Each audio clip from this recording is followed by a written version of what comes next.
I stared at the insurance documents spread across my desk, a strange calm settling over me despite what they revealed. $5 million in life insurance, taken out just 3 months ago. My husband David's signature perfectly forged on every page. Next to them lay bank statements showing systematic transfers of company funds to offshore accounts. The evidence was damning, but I wasn't surprised. I'd known something was wrong for months. My name is Lauren Carter, and at 35, I was the CFO of Carter Technologies, a cybersecurity firm I'd built with David over the last decade. We met in grad school, me with my MBA and with his computer science degree. We had big dreams of revolutionizing the industry. For years, we were the perfect team. Then Emma entered our lives. Emma Blake, my best friend since college, the maid of honor at our wedding. And now, apparently, the architect of my husband's elaborate plan to fake his death and disappear with millions. The phone call came at 3 a.m. Emma's voice was thick with tears. "Lauren, something terrible has happened," she sobbed. "David's boat, there was an accident. They can't find him. The Coast Guard is still searching, but they think he's gone." I gripped the phone tighter, listening to her performance. It was good. I had to give her that. The tremor in her voice, the perfectly timed pauses. She'd probably rehearsed it. "I'm coming over," she continued. "You shouldn't be alone right now." "No," I said firmly. "I need some time to process this. I'll call you tomorrow." There was a slight hesitation before she responded. "Of course. Whatever you need, I'm here for you, Lauren." I hung up and walked to my home office, powered up my laptop, and pulled up the tracking software I'd installed months ago. David's phone signal was active, moving steadily south along the coast. Some tragic accident. It had started 6 months earlier. Small changes at first. David working later than usual, being more protective of his phone, taking business trips that didn't quite add up. Then I noticed discrepancies in the company accounts. Nothing obvious, but enough to make me suspicious. Emma started showing up at the office more frequently, claiming she wanted to support her best friend's company. She and David would have long meetings behind closed doors. Strategy sessions, they called them. I pretended not to notice the lingering looks, the way their conversations stopped when I entered a room. I could have confronted them then, but something held me back. Maybe it was years of business negotiations teaching me the value of patience, or maybe it was the cold anger that had started to build inside me. Either way, I watched and waited. 3 months ago, I hired a private investigator. Within weeks, he'd uncovered everything. The secret meetings, the hidden accounts, the forged insurance policies. David and Emma had been planning this for months. They would fake his death, collect the insurance money, and disappear with millions in embezzled company funds. Emma would play the grieving friend, supporting the widow while helping to dismantle any suspicion. It was almost elegant in its simplicity. Almost. What they didn't know was that I had been 10 steps ahead of them the entire time. Every transaction they thought was hidden. Every account they believed was secure. I had documentation for all of it. But more importantly, I had something they didn't expect. Patience. The morning after Emma's call, I began implementing my own plan. First, I contacted James Mitchell, my personal attorney and the only person who knew what was really happening. "Are you sure about this?" he asked when I laid out my strategy. "We have enough evidence to stop them now." "I'm sure," I replied, my voice steady. "Let them think they've won. Let them get comfortable. Then we'll show them exactly what happens when you underestimate me." James nodded slowly. "It's your call. But be careful, Lauren. People who are capable of this level of betrayal are dangerous." I smiled, though there was no warmth in it. "Trust me, James. They have no idea what dangerous really looks like." The next few days were a blur of activity. The Coast Guard called off their search. Emma was constantly at my side, playing the role of supportive best friend perfectly. She held my hand through meetings with the police, helped me plan a memorial service, and made all the right sympathetic noises. I played my part too, the grieving widow, too devastated to look too closely at the insurance policies or company accounts. I let Emma handle the paperwork, watching as she tried to hide her satisfaction when everything went smoothly. The memorial service was a masterclass in deception. Emma stood beside me, gabbing at her eyes as she delivered a touching eulogy about David's brilliance and devotion. I sat in the front row, my face carefully composed, thinking about how my husband was probably on a beach somewhere. congratulating himself on his clever escape. But I had a surprise waiting for both of them, because while they'd been busy planning David's death, I'd been making my own arrangements. Every dollar they thought they were stealing had been carefully tracked. Every account they believed was secure was being monitored. And the insurance policy they were counting on? It had a few clauses they hadn't noticed. 2 weeks after the memorial service, I sat in my office reviewing security footage from our Cayman Islands branch. David had been sloppy. His new passport might be fake, but his face was still his face. I watched as he entered the bank, Emma trailing behind him in an obvious disguise. They thought they were being clever. The insurance company had approved the claim with surprising speed, no doubt helped along by the forged Coast Guard reports Emma had submitted. $5 million would be deposited into my account within days. What they didn't know was that I'd already flagged the policy for fraud investigation. My phone buzzed, Emma calling again. She'd been checking in regularly, playing the concerned friend while also trying to gauge if I suspected anything. "Lauren," she said when I answered, her voice gentle. "How are you holding up?"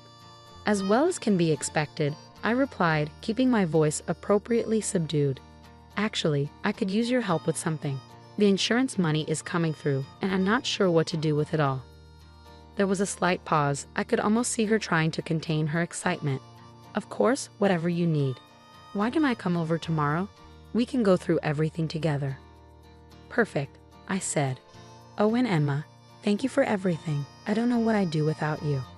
After hanging up, I opened my laptop and sent a quick email to James.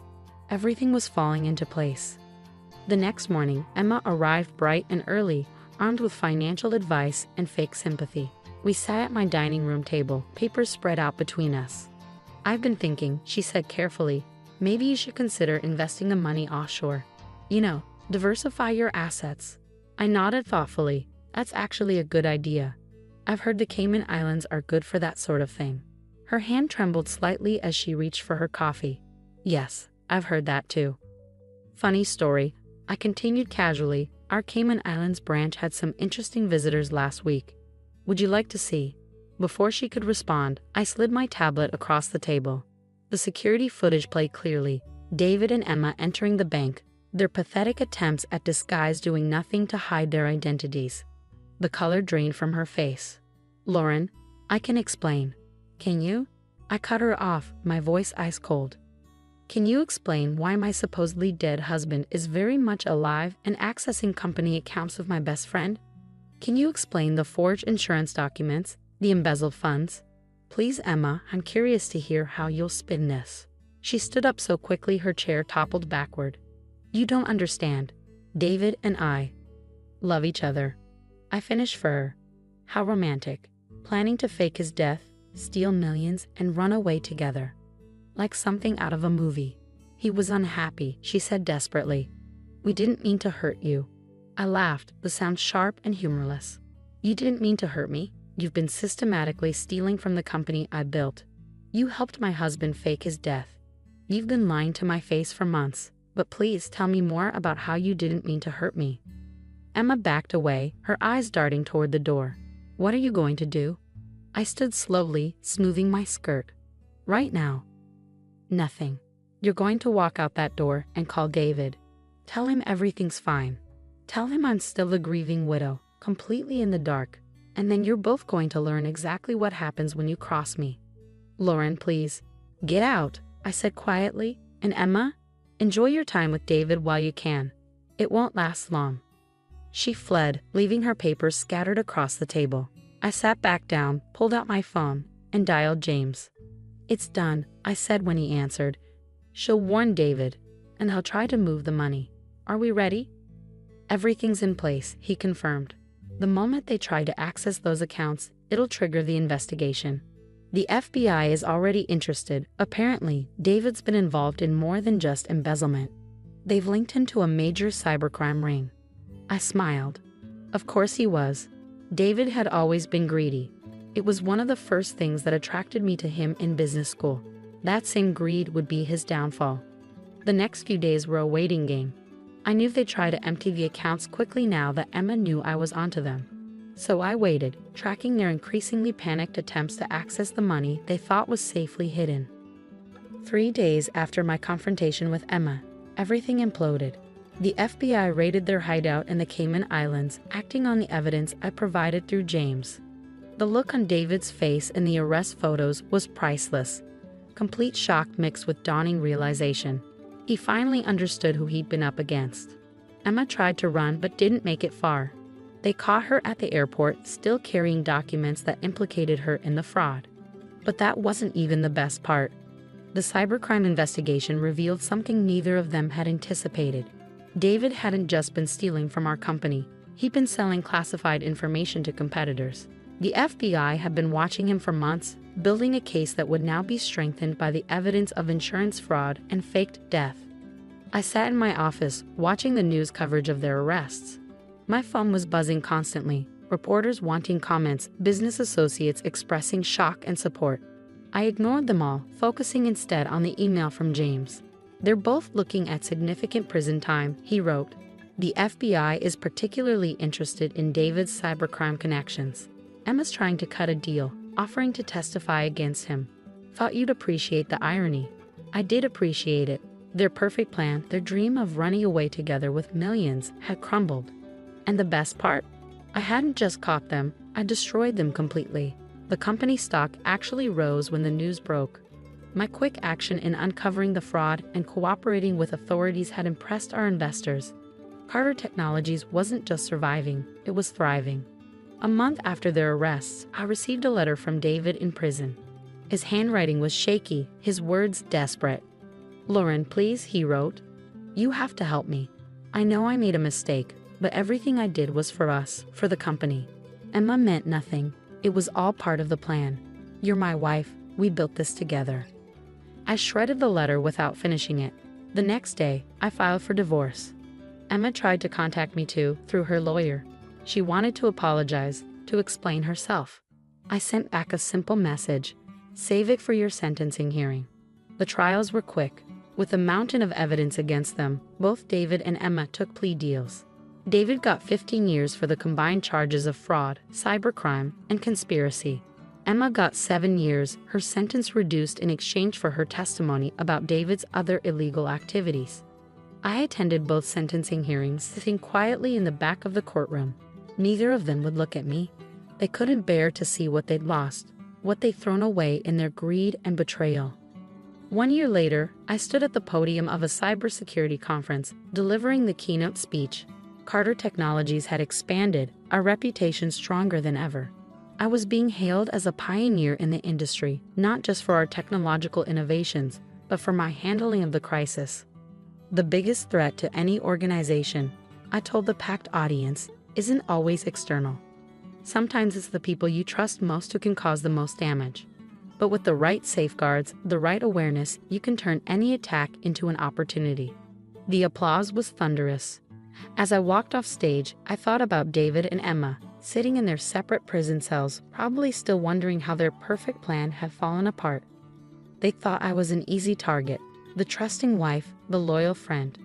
They never understood that I built this company from the ground up, that I'd survived in this cutthroat industry by being smarter, more patient, and more ruthless than anyone expected. That evening, I sat in my new penthouse office, looking out over the city lights. My phone buzzed with a text from James. The last of David's appeals had been denied. He would serve his full sentence. I smiled, pouring myself a glass of champagne. Sometimes the best revenge isn't just about catching someone in their betrayal. It's about letting them destroy themselves while you rise from the ashes stronger than ever. Emma and David had tried to write me out of their story, to reduce me to a footnote in their great escape. Instead, they'd become cautionary tales in mine. And me? I was just getting started.